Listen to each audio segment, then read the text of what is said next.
golden mask, and the terrible truth. Picture yourself standing in the suffocating stillness of an ancient tomb, 4,000 years after its last occupant breathed their final, ragged breath.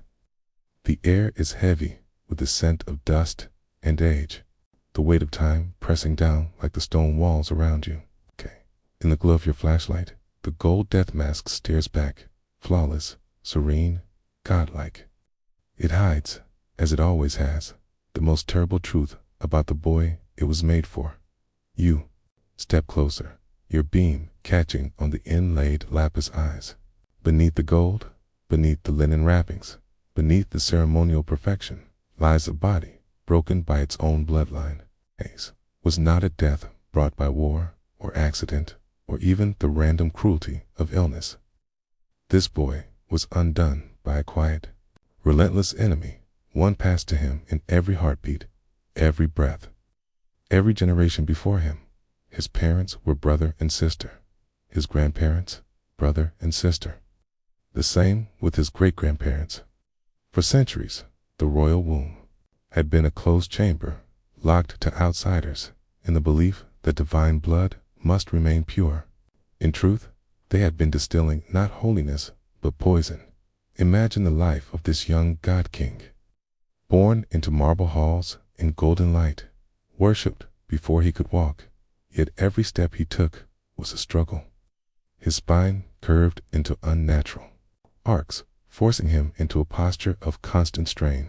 His jaw could not close properly, making even eating an exercise in discomfort. By 16, he leaned on a walking stick as heavily as an old man. The servants who dressed him each morning whispered about the curse, though none dared speak the word aloud. And here is the cruelest twist. In his world, there was no science, no genetics, no concept of DNA. He could not name the illness that lived in him, only feel its weight. He would have been told it was the will of the gods, that his pain was proof of divine favor. His suffering was dressed in the language of holiness. And so the cycle continued, unbroken. Outside the palace walls, farmers bent their backs under the sun, craftsmen carved stone.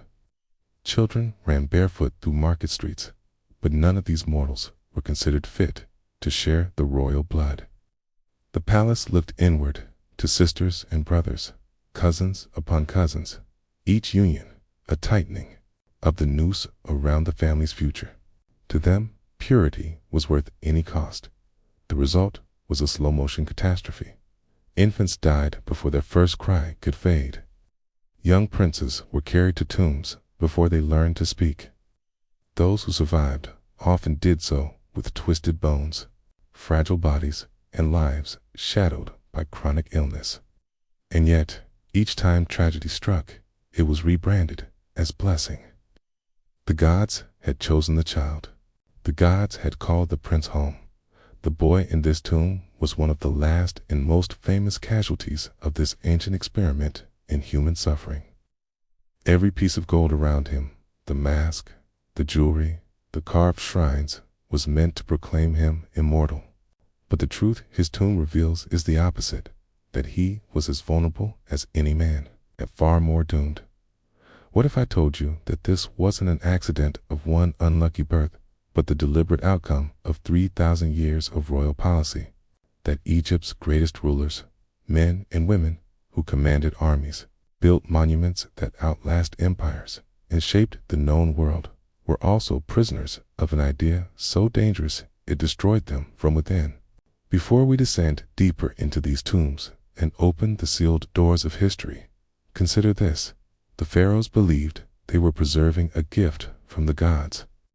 In doing so, they turned their own bodies into battlegrounds, their palaces into laboratories of pain, and the echo of that choice will carry us through a story of brilliance, ambition, and tragedy, one that begins not in the dust of a tomb, but in the dawn light of the first Egyptian kings, the origins of a belief in divine blood, to understand how Egypt's most powerful rulers set themselves on a path of self-destruction.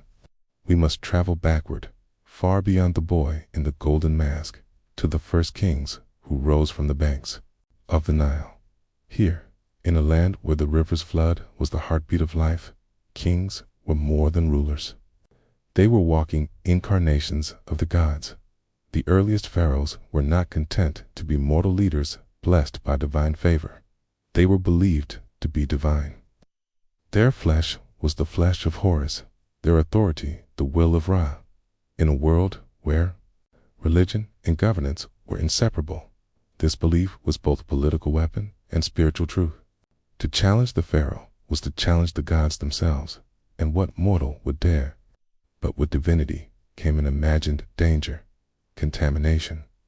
If a god took a mortal to wife, would the children still be gods? Would the sacred blood then losing its power? The priests, ever vigilant, guardians of cosmic order, gave their answer. A god must marry a god. And since no other family in Egypt could claim such godhood, the solution was obvious. Brother must marry sister. The first pharaoh who looked at his sister and saw not a sibling but a sacred duty likely did so with the calm sense of inevitability. His advisors would have murmured approval. His priests would have offered blessings. The political gains were irresistible. No alliances to risk betrayal. No foreign blood to challenge the purity of the throne. No rival, noble houses elevated through marriage. The dynasty would remain tightly coiled around itself, like the serpent that crowned the pharaoh's brow. In the short term, this decision must have seemed perfect. The children of such unions would bear the same divine claim as their parents. The god's essence would pass untarnished from one generation to the next. And if one son was born with an unusual jawline, or a daughter with slightly odd proportions, well, these could be reinterpreted as marks of divine favor. To question them would be to question the god's mysterious will. So the habit grew royal. Siblings were raised not only as playmates and companions, but as destined spouses. They were told this was the natural order, the way it had always been, the way it must be to keep Egypt's greatness secure. Their portraits, carved in stone and painted in brilliant color, depicted them as perfect embodiments of strength and beauty, eternal in their symmetry. In truth, the damage had already begun. The first generations of sibling marriages may have seemed harmless, a hidden flaw here, an odd illness there. The Nile still flooded, the temples still shone, the armies still marched. But like sediment building on the riverbed, the genetic risks accumulated silently. And because these were gods, not men, there was no curiosity about cause and effect. No royal physician dared suggest that divine unions might produce mortal frailties. Even had they understood the concept, they would never have voiced it. To them, illness, deformity, or early death were not problems to solve, but messages from the heavens. What began as a religious conviction hardened into cultural law, then into unquestioned tradition. The pharaohs would marry their sisters not for a generation or two, but for centuries. And with each repetition, the walls closed in tighter. They were preserving their sacred blood, yes, but in that blood, something dangerous was brewing. It would take hundreds of years before the cracks became visible. By then, the pattern was so deeply rooted that even the sight of broken, twisted heirs could not shake the faith that had started it all. The gods had demanded purity. The price, though paid in the health and lives of royal children, was considered worth it. The stage was set. The seed planted by the first divine marriages would grow into a slow, strangling vine, winding itself around the throne of Egypt, and the first signs of its true cost were about to emerge. The slow poison of generations, the damage crept in silently, so slowly that no one could see it for what it was. In the first generation or two of royal sibling marriages, there might be only the faintest hints, a jaw that jutted slightly forward, a child whose gait was just a little off, prince who caught illnesses more often than his companions. Each time, court found a way to make these anomalies fit the divine narrative. An unusual facial structure became a mark of the gods. Fragile health was explained as the body's strain under the weight of divine energy. Even death, when it came too soon, was spun into honor of the gods. It was said, had simply called their chosen one home early. But genetics is patient. What began as tiny imperfections began to compound, generation upon generation, until the effects were impossible to ignore. When siblings have children, they pass on not only the visible traits of their family, but the invisible flaws in their DNA. Recessive genes, normally harmless when paired with healthy variants, suddenly met their twins in the genetic lottery. The odds of a child inheriting 2 copies of a harmful gene rose sharply. And when this happened again and again over centuries, the royal nursery became a testing ground for every cruel possibility nature could devise. One dynasty after another saw the same tragedies. A prince born with a clubfoot was dressed in gold, sandals, and presented at temple ceremonies, his limp hidden beneath layers of embroidered linen. A princess who could not bear children was given elaborate titles to distract from her inability to produce an heir. Infants who died before their first breath were wrapped in fine cloth and buried with amulets, their names carved into stone as though they had lived lives worthy of legend. Royal physicians took careful notes on each case, recording symptoms, strange illnesses, and unexplained deformities. Yet they never connected them to their obvious cause, the closed circle of the royal marriage bed. How could they?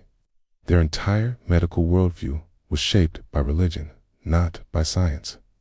To speak of a genetic cause would have made no sense in a world that had no concept of DNA. To them, the truth was simple.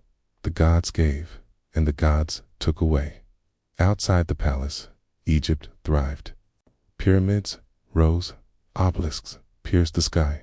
Grain flowed from the Nile's fertile banks to feed an empire.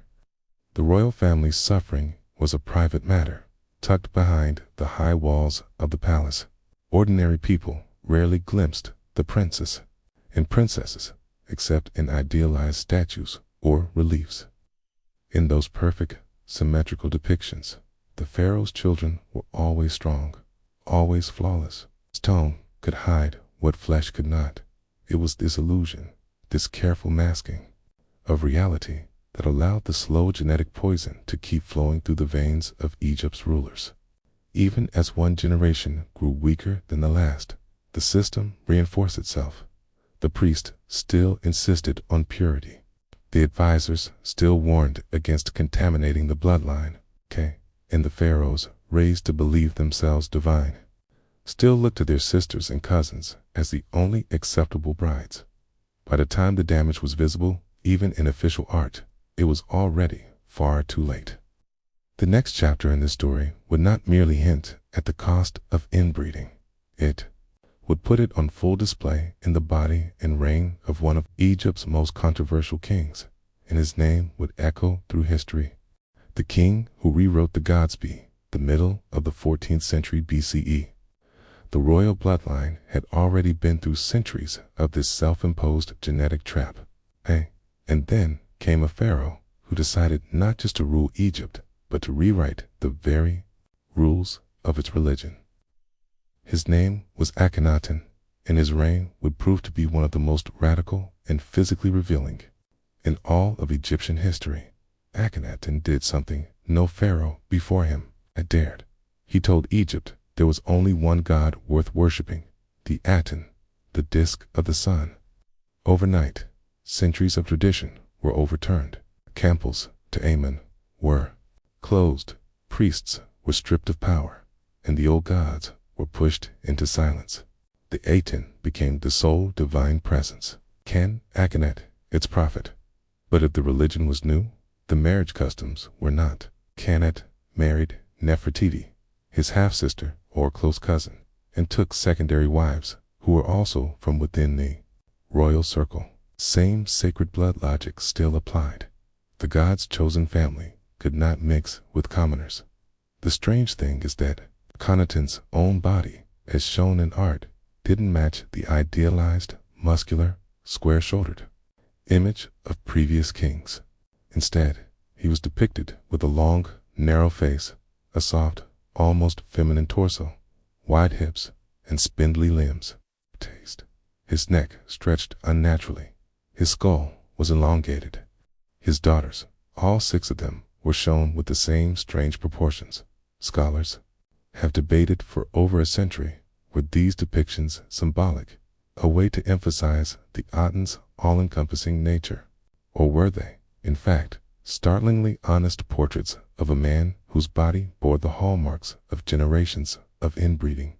Modern analysis of his likely genetic inheritance suggests conditions such as Marfan syndrome or familial gynecomastia could explain his elongated limbs, wide hips, and narrow face disorders that thrive in closed gene pools. Akhenaten didn't just change Egypt's religion. He moved the capital entirely, building a new city in the desert, Amarna, as if to isolate himself, his family, and his god from the rest of the world. There, behind the palace walls, the Aten's chosen family lived in splendor, their strange, physical forms recorded again and again in reliefs that show them cradling their equally fragile-looking children. And here lies the most tragic part. These children, already shaped by centuries of genetic narrowing, were destined to marry within the same family again. One of them, a young prince named Tutankhamun, would inherit not only the throne, but the full weight of this centuries-old experiment in royal purity. We know him by another name, Tutankhamu, the boy who became king at 9 years old. The boy whose body would bear almost every consequence his ancestors had set in motion. The boy who would be buried in a tomb that told the world he was a god, while his bones told a far different story. The Boy in the Golden Tomb, 1922. When Howard Carter's candle flickered against the freshly broken seal of Tutankhamun's tomb, the world saw it as the ultimate treasure hunt fulfilled. Its gold shimmered in every corner, chariots, statues, jewelry, shrines, all proclaiming the glory of a boy king who had ruled Egypt over 3,000 years before. But when Carter finally reached the innermost chamber, he found the real heart of the story, a small, nested set of coffins, the innermost made of solid gold, holding the mummified body of a teenager who had been dead for more than 3 millennia. His famous death mask, flawless, symmetrical, inlaid with lapis lazuli and quartz, concealed a body that was far from perfect. For decades, the world assumed Tutankhamun had died young because of an accident, a chariot crash, perhaps, or even murder. The romance of the boy king narrative was too enticing to question. But science had other plans. In the early 21st century, teams of Egyptologists, geneticists, and radiologists began to re-examine Tutankhamun using CT scans and DNA analysis.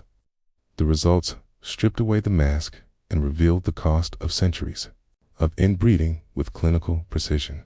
Tutankhamun's parents were not just related, they were full siblings, both children of Akhenaten. This meant that the young pharaoh had inherited identical copies of many of his genes from both sides of the family, and within those identical genes were defects.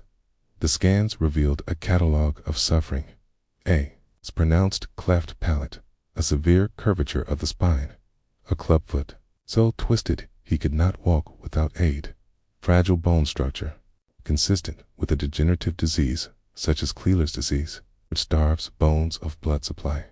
This was not the image of a warrior king charging into battle. This was a boy who needed a cane to walk, something confirmed by the dozens of walking sticks found in his tomb, worn smooth by daily use. Far from the romanticized image of a powerful ruler, Tutankhamun was physically fragile, possibly in constant pain and prone to illness. And yet, Egypt still crowned him, not because he was the fittest to rule, but because he was pure. In the eyes of the priests, advisors, and tradition-bound court, his broken body was irrelevant compared to the blood in his veins. His reign lasted barely a decade. He reversed some of his father's more radical religious changes, restoring the old gods and moving the capital back to Thebes, likely under the guidance of powerful advisors. Then, sometime around age 18 or 19, his short, painful life ended. The DNA analysis revealed one last twist. Tutankhamun had contracted multiple strains of malaria before his death, a deadly blow for someone with a compromised immune system and fragile health, combined with his bone disease and possibly a severe leg fracture. It's no wonder his body could not recover. His tomb was small for a king, scarcely finished, suggesting his death came unexpectedly. And yet, the treasures that surrounded him were so dazzling that the world almost forgot to ask who he really was beneath the gold. Tutankhamun's body is, in a way, a living, or rather, mummified document of Egypt's most dangerous tradition. Every bone, every deformity, every gene told the same story. The pharaoh's obsession with divine purity was killing them from the inside out. And here's the cruel irony: in trying to make their rulers gods, the Egyptians ensured they would be some of the most fragile mortals who ever lived.